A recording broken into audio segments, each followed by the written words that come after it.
रहेंगे और संकट काल से निपटने के बाद इन सवालों पर भी बातचीत होगी। शुक्रिया अरुण आपका तमाम जानकारी के लिए। आज से लॉकडाउन का तीसरा चरण शुरू होने जा रहा है। 17 मई तक ये जारी रहेगा। केंद्र ने लॉकडाउन का जो ये चरण है तीसरा, इसके लिए गाइडलाइन पहले ही जारी कर दिए थे। तीसरे चरण से पहले पूरे देश में जो जिले हैं उन्हें 3 जोन में बांट दिया गया है, रेड, ऑरेंज और ग्रीन। इन जोन में गतिविधियों को लेकर अलग अलग निर्देश जारी कर दिए गए हैं। रेड जोन में कई तरह की पाबंदियां हैं, ग्रीन जोन, ऑरेंज जोन, इसमें कई तरह की गतिविधियों को छूट भी दी गई है और राज्यों के गाइडलाइन हैं वो भी इसके साथ साथ आपको फॉलो करने होंगे। हम ग्राफिक्स के जरिए आपको बता रहे हैं रेड जोन में क्या खुल पाएगा, क्या सहूलियत नहीं मिल पाएंगी। इसके अलावा ग्रीन जोन में क्या क्या आपके लिए सहूलियत रहेगी, ऑरेंज जोन में क्या खुल पाएगा, क्या नहीं खुल पाएगा, ये तमाम चीजें भी हम लगातार आपको बता रहे हैं। रेड जोन पर बेहद सावधानी बरतने की अभी भी जरूरत है।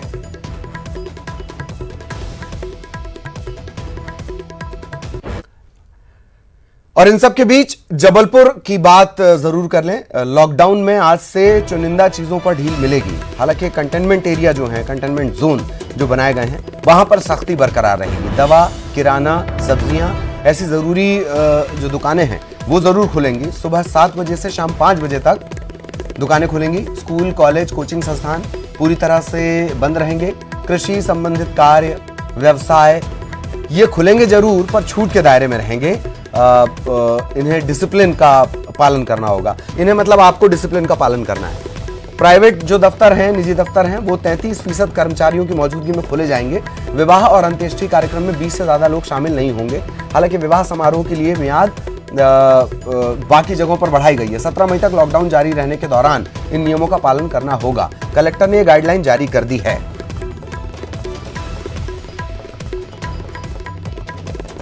तो ये जबलपुर की स्थिति आपने देखी। मध्य प्रदेश में आंकड़ा 2800 के पार है और लगातार बढ़ते हुए आंकड़े।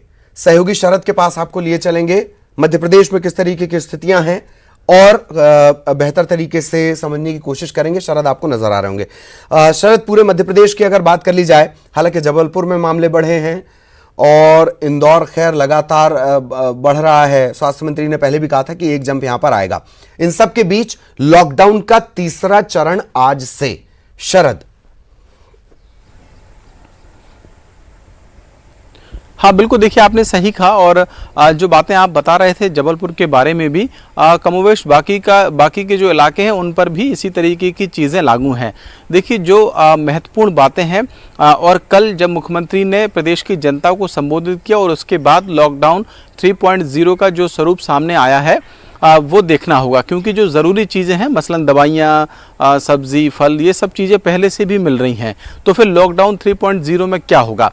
3-4 बातें सबसे ज़्यादा महत्वपूर्ण है। एक तो ये कि जो ग्रीन जोन है वहाँ पर सभी तरीके की जो आर्थिक गतिविधियाँ हैं उनको इजाज़त दी गई है। यहाँ तक कि जो यात्री बसेज हैं उनको भी मंजूरी दी गई है, लेकिन ये शर्त रखी गई है कि वहाँ पर कुल जो यात्री बैठ सकने वाले होंगे बस में या किसी वाहन में, तो फिर उनके सिर्फ 50% लोगों को ही बैठाला जाएगा। यानी कि अगर कोई 50 सीटर बस है तो सिर्फ 25 लोग ही उसमें यात्रा करेंगे। इसके अलावा गाड़ियां जो 4 व्हीलर्स हैं उनको भी इजाज़त दी गई है ग्रीन, ऑरेंज और रेड तीनों जोन में, लेकिन कंटेनमेंट एरिया के बाहर। इसके तहत केवल 3 लोगों को इजाज़त रहेगी गाड़ी में जाने की, जिसमें एक ड्राइवर शामिल होगा। यानी कि अगर कोई गाड़ी 4 सीटर है तो उसमें 2 लोग बैठ सकेंगे और एक ड्राइवर गाड़ी चला सकेगा। तो ये जो चीज़ें हैं वो हैं। कुछ जगहों पर शराब की दुकानें आज से खोली जा रही हैं ग्रीन और ऑरेंज जोन में, हालांकि वहाँ पर भी सोशल डिस्टेंसिंग का पालन करना होगा। शाम को 7 बजे से लेकर सुबह 7 बजे तक किसी भी तरीके से किसी भी व्यक्ति को बाहर निकलने की किसी भी जोन में इजाज़त नहीं होगी। एक ज़िले से दूसरे ज़िले में जाने की किसी भी जोन में किसी भी व्यक्ति को जाने की इजाज़त नहीं होगी। 60 साल से ज़्यादा के जो बुजुर्ग हैं, गर्भवती महिलाएं हैं, 10 साल से छोटे बच्चे हैं, उनको भी किसी भी जोन में आने जाने की इजाज़त नहीं होगी। तो ये जो और बातें हैं जो आज से लागू हो रही हैं वो मैं आपको बता रहा हूँ। चलिए वक्त की थोड़ी कमी है। बहुत बहुत शुक्रिया शरद आपका। और शरद की बातों का इशारा इस बात की तरफ भी है कि कमांड अब चूंकि आपके हाथ में रहेगी, अगर आप ग्रीन जोन में, तो सावधानी आपको और ज्यादा बरतनी है। मुख्यमंत्री शिवराज सिंह चौहान आज वो कई बैठकों में शामिल होंगे। दोपहर 3 बजे वो विद्युत विभाग के साथ उनकी बैठक होने वाली है। शाम 4 बजे कोरोना महामारी की वो समीक्षा करेंगे। स्थितियां जो हैं उनसे निपटने के जो उपाय हैं उनकी वो समीक्षा करेंगे। शाम 5 बजे श्रम कानूनों के संबंध में एक अहम बैठक होनी है। ये बहुत महत्वपूर्ण बैठक है, श्रम कानून से जुड़ी जो बैठक है।